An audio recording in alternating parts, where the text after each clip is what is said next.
Nous amorçons la toute dernière partie de cette émission qui reçoit l'avocat burkinabé Gilbert Noël Ouédraogo, qui est le président de l'Alliance pour la démocratie et la Fédération Rassemblement démocratique africain, candidat à l'élection présidentielle. Maître Ouédraogo, merci d'être toujours à notre compagnie pour ce voyage à travers des réflexions constructives pour votre pays, le Burkina Faso. C'est moi qui vous remercie de me donner cette opportunité de m'adresser à vos téléspectateurs, que je salue au passage, et je salue votre organe pour ce que vous faites pour plus d'informations sur le continent et dans le monde. Merci, maître. Alors, dans quelques mois, M. Roch Christian Kaboré, le président du Faso, va boucler son quinquennat, son premier quinquennat à la tête du Burkina Faso. Qu'est-ce qu'on peut retenir de son bilan? Si je dois dire en un seul mot, je dirais que c'est un bilan désastreux. Ce que nous retiendrons, c'est que c'est avec ce pouvoir que le Burkina Faso a connu sa plus grave crise sécuritaire dans l'histoire de notre pays, le Burkina Faso. Oui, mais que dites-vous alors des efforts qu'il a fait? Et nous avons perdu le maximum de vies parmi nos forces de défense et de sécurité et nos citoyens. Et je voudrais donc profiter de votre micro pour avoir une pensée pieuse pour toutes ces personnes que nous avons perdues et que nous ne cessons de perdre dans notre pays, le Burkina Faso. Et je pense qu'il va falloir qu'on trouve une solution définitive pour que les Burkinabés arrêtent de pleurer chaque jour leurs filles et leurs fils. Mais certains estiment que n'eût été les efforts du président Roch Kaboré, que la situation serait encore plus catastrophique. Je ne sais pas sur quoi se basent ces personnes-là, mais aujourd'hui, tout le monde est unanime à reconnaître que le Burkina Faso est à la croisée de ce chemin et que de toute l'histoire de notre pays, de la Haute-Volta au Burkina Faso, nous n'avons jamais vécu une situation aussi désastreuse que celle que nous vivons actuellement. Et ce n'est pas seulement sur le plan sécuritaire, sur le plan économique, sur le plan social, à tous les niveaux, tous les compteurs sont au rouge, vif, dans notre pays, le Burkina Faso. Et votre parti a pris un certain nombre de positions qui aujourd'hui amènent tous les acteurs à se poser des questions. Est-ce que ce parti n'a pas raté un élément de l'histoire? Est-ce que ce parti ne s'est pas mis en difficulté à un moment donné? Il s'agissait du débat sur la modification constitutionnelle dont tout le monde reconnaissait que légalement cela pouvait se faire. Et en son temps, notre parti a estimé que devant la radicalisation des positions, il y avait un risque d'affrontement qui pouvait conduire notre pays dans un chaos national. Et pour éviter ce chaos national, nous avons pensé que la solution légale, constitutionnelle, était la meilleure solution et laisser au peuple le choix, par les urnes, de trancher ce différend. Parce que nous pensons chaque fois que la classe politique n'a pas pu résoudre par le dialogue une question, c'est un échec de toute la classe politique nationale. Mais s'il n'était pas plus facile de convaincre Blaise Compaoré plutôt que de prendre de court toute la nation presque burkinabé en voulant faire le contraire de ce que désirait la nation à l'époque? Nous avons échangé à plusieurs reprises avec le parti au pouvoir, nous leur avons donné ce que nous pensions et nous avions constaté que le parti était déterminé et avait le droit avec lui, même si la question de légitimité se posait, mais la question du droit, tout le monde était unanime à reconnaître que c'était leur droit de procéder à cette révision, sauf d'autant plus qu'il ne faut pas oublier qu'il y a eu plusieurs révisions qui ont été opérées par ceux qui sont au pouvoir aujourd'hui. En janvier, le 27 janvier 1997, lorsque le président Roch Christian Kaboré était président de l'Assemblée nationale, la constitution du Burkina Faso a été modifiée. Elle disait en son temps que le président était élu pour un mandat de 7 ans renouvelable une seule fois. Ils ont supprimé la particule une seule fois. Donc ils ont créé une modification constitutionnelle mettant en cause l'alternance dans notre pays, le Burkina Faso.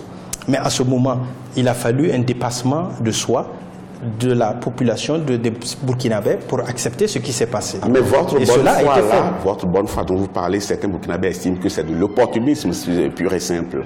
Vous savez, nous sommes des hommes politiques qui travaillons pour l'avenir. Oui, mais généralement, que vous avez raté une occasion d'entrer dans l'histoire cette fois-ci. Ce n'est pas évident. L'histoire, ce n'est pas aujourd'hui. L'histoire, c'est dans 20 ans, c'est dans 30 ans. Et je ne suis pas sûr que lorsqu'on va analyser froidement cette situation, dans 10 ans, 20 ans, 15 ans, les gens ne disent pas finalement, ce jeune-là, il avait vraiment une belle vision pour son pays. Et il voulait le bien de sa nation. Et quand je vous écoute parler comme ça, j'ai comme l'impression de vous demander pourquoi est-ce que vous avez présenté des excuses alors, si tant est que vous estimez que l'avenir vous donnera raison. J'ai présenté mes excuses parce que j'ai estimé que lorsque, en société, moi je suis africain, vous avez posé un acte qui n'a pas été compris, l'important c'est pas d'avoir raison ou d'avoir tort. L'important c'est de travailler à réconcilier les uns et les autres. Et il faut quelqu'un qui accepte de se remettre en cause, parce que l'être humain aussi n'est pas complet. Donc il n'y a que Dieu seul qui ne commet pas d'erreur. Et qui veut agir est susceptible de commettre des erreurs. L'essentiel, c'est de reconnaître et d'avancer. Et moi, je suis dans cette situation où j'assume ma responsabilité, où je la reconnais publiquement. Je ne me déforce pas par rapport à ma responsabilité. Et je pense que les leçons que j'ai tirées me permettent justement d'être celui qui est le mieux placé pour comprendre ce peuple et apporter à ce peuple-là un avenir meilleur. En tout cas, vous assumez vos responsabilités et vous êtes candidat à l'élection présidentielle de 2020. Et on se demande sur quoi vous voulez tabler. Vous vous appuyez sur quoi? Sur ce parti qui s'est sérieusement vidé de son contenu? Il faut dire que vous parlez, heureusement que vous parlez du passé. Parce qu'en fait, du passé, mais je parle du présent. Présentement, aujourd'hui, je peux dire que l'ADF-RDA est de retour et que notre parti, aujourd'hui, nous avons renouvelé nos instances dirigeantes. Oui, et nous avons 70 membres. Ça, tout le monde peut faire ça. Mais quand on voit le parti se vider de certaines substances et pas des moindres, on est en droit de se poser des questions. Sur quoi vous comptez pouvoir gagner cette élection? Je continue sur ma réponse. D'abord, je vous dis que le parti ne s'est pas vidé. Au contraire, le parti s'est renforcé aujourd'hui et vous pouvez aussi poser ces questions sur le terrain. S'il y a un parti au Burkina Faso qui est en train de monter en puissance de nos jours, c'est bien l'ADF-RDA. Parce que les gens ont loué d'abord l'humilité. Les gens ont loué le fait d'assumer la responsabilité et les gens ont loué la persévérance et la résilience. Vous pensez que les électeurs burkinabés font cette réflexion-là en disant que vous aviez raison? Ce qui est sûr et que vous n'allez pas démentir, c'est qu'on voit le secrétaire général du parti, M. Bouba Yagibou, qui a rejoint le CDP, le parti au pouvoir, et ce n'est pas fini, ce n'est pas fini. Il y a le retrait de la vie politique de M. Zakaria Tiemtoré, que j'ai eu l'occasion d'avoir sur ce plateau, et ça, c'est vos lieutenants qui sont partis. Est-ce qu'il reste encore quelque chose de votre parti aujourd'hui? Je vous dis que vous parlez du passé, nous parlons d'avenir, et je voudrais vous dire que... Ça aurait été passé si ces deux membres-là sont revenus au parti. Non, mais... Qui vous dit qu'ils ne reviendront pas? Non, reviendront. C'est ce que vous ne savez pas. Nous parlons du présent. Mais justement, je vous parle d'avenir. Oui. Moi, je ne parle pas du présent. Le présent, il est bon, mais je parle de l'avenir. Et je voudrais vous dire sur ces deux points-là, parce qu'il faut que j'ai le temps de revenir là-dessus. Je vous en prie. Voilà. Nous avons renouvelé les instances de notre parti. Nous avons une dame, Madame Kanyulu, qui est la secrétaire générale de notre parti, qui est très dynamique, une ancienne députée, et qui se bat. Et nous avons mis une équipe en place avec 70 membres. Donc l'équipe actuelle est plus forte que l'équipe passée. Je vais vous donner une petite anecdote. Avant que vous me donniez l'anecdote, je tiens à vous dire quand même que de ce que vous dites là, il n'y a aucune originalité. Hein. Tous les partis peuvent faire ce que vous êtes en train de faire. Mais j'attends toujours l'originalité. L'anecdote, c'est cela. Oui. Quand vous dites tous les partis peuvent le faire, lorsque nous avons tenu la réunion de notre bureau, le premier bureau exécutif national, nous avons invité la presse pour nous rencontrer, nous avons fait la photo de famille et après la presse nous a dit mais maintenant le bureau, nous avons dit non, c'est le bureau comme ça. Ils ont dit mais votre bureau c'est le congrès d'un parti politique. Ils étaient impressionnés par le nombre de membres de notre bureau exécutif national. Ils sont impressionnés parce qu'ils savent que c'est la porte ouverte aussi au malentendu.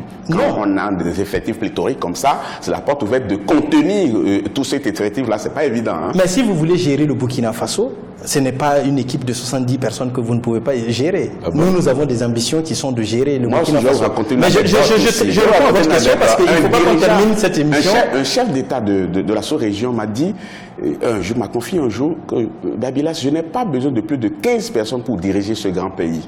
Le reste, il a été porté au pouvoir par une coalition. Je suis obligé de contacter les uns les autres, mais il n'y a pas de plus de 15 personnes. Et vous êtes à 70 personnes et vous pensez que c'est facile à digérer.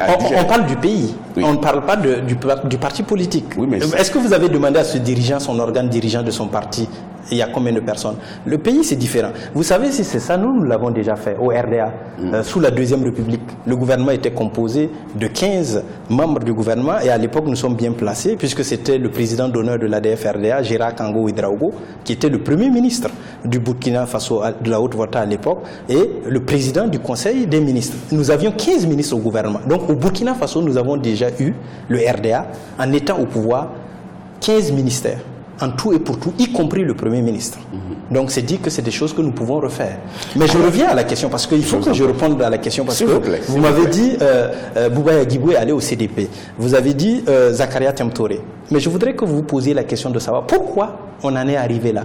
Est-ce que ce n'est pas parce que ces gens se sont sentis incompris par ce qui s'est passé en 2014? Est-ce que ce n'est pas parce qu'ils ont été traumatisés par la manière dont on a perçu ce que nous avons fait? C'est cela qui les a amenés à se retrouver dans cette situation. Parce que si Bouba est allé au CDP, le CDP c'est qui? Si c'est le parti qui avait proposé la modification, donc s'il est allé là-bas. Et si Zakaria Temtore s'est retiré de la vie politique, c'est dû à quoi? C'est dû au fait qu'il n'a pas très bien compris ce qui s'est passé. Mais je voudrais vous dire une bonne chose, c'est que toutes ces personnes-là sont en contact avec moi et que dans une heure, Bouba Yagibou et moi, nous devons nous retrouver. Non, je ne parle pas trop vite. Je ne parle pas trop vite. Dans quelques temps, on va se retrouver pour d'autres types de réunions. Donc c'est pour dire que toutes ces personnes, nous sommes toujours en contact, nous échangeons régulièrement et nous partageons nos points de vue. Mais quand on voit le contexte aujourd'hui, on sait que celui qui va gagner les élections de 2020 sera quelqu'un qui doit briller par son originalité, par sa manière à sortir quelque chose quand même d'original, qui va vraiment rassembler les Burkinabés autour d'un idéal. Il va falloir que vous me dites que ce que vous comptez faire de manière originale afin de rallier tous les Burkinabés autour de votre projet. C'est à croire que vous avez lu mon programme. Parce qu'en fait, nous avons une vision d'abord.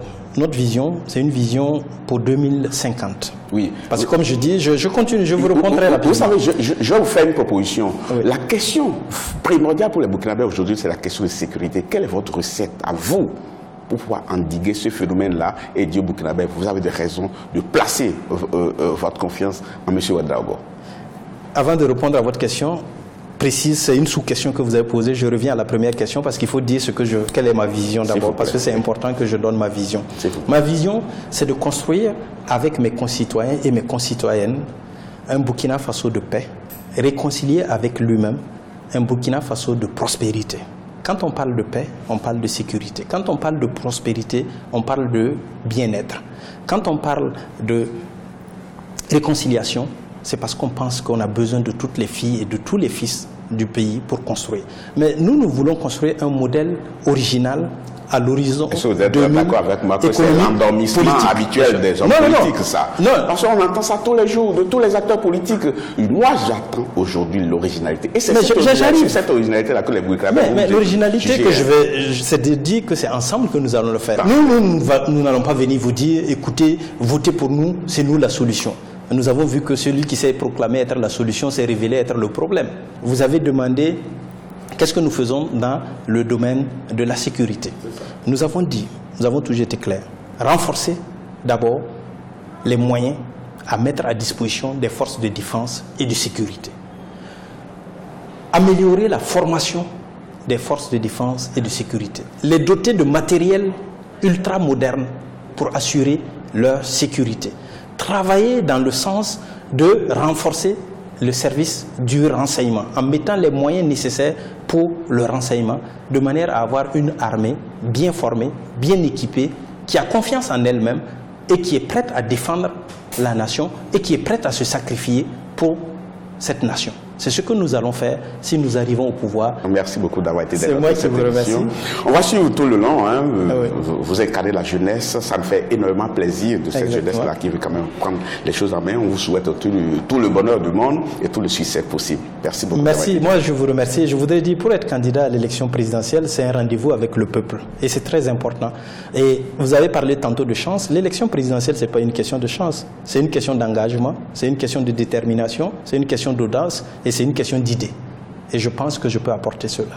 Merci beaucoup Gilbert Noël Ouedraogo. Je rappelle que vous êtes avocat de profession et président de l'Alliance pour la démocratie, la Fédération Rassemblement démocratique africain, RDF-RDA, candidat à l'élection présidentielle de 2020. Merci beaucoup d'avoir éclairé la lanterne de nos téléspectateurs africains et burkinabés surtout. Chers téléspectateurs, ce sera tout pour cette émission. Merci beaucoup de l'avoir suivi. Je vous donne rendez-vous très bientôt pour un autre numéro de cette émission. Je vous laisse tout de suite en compagnie des programmes d'Africa Vaincra. À très bientôt.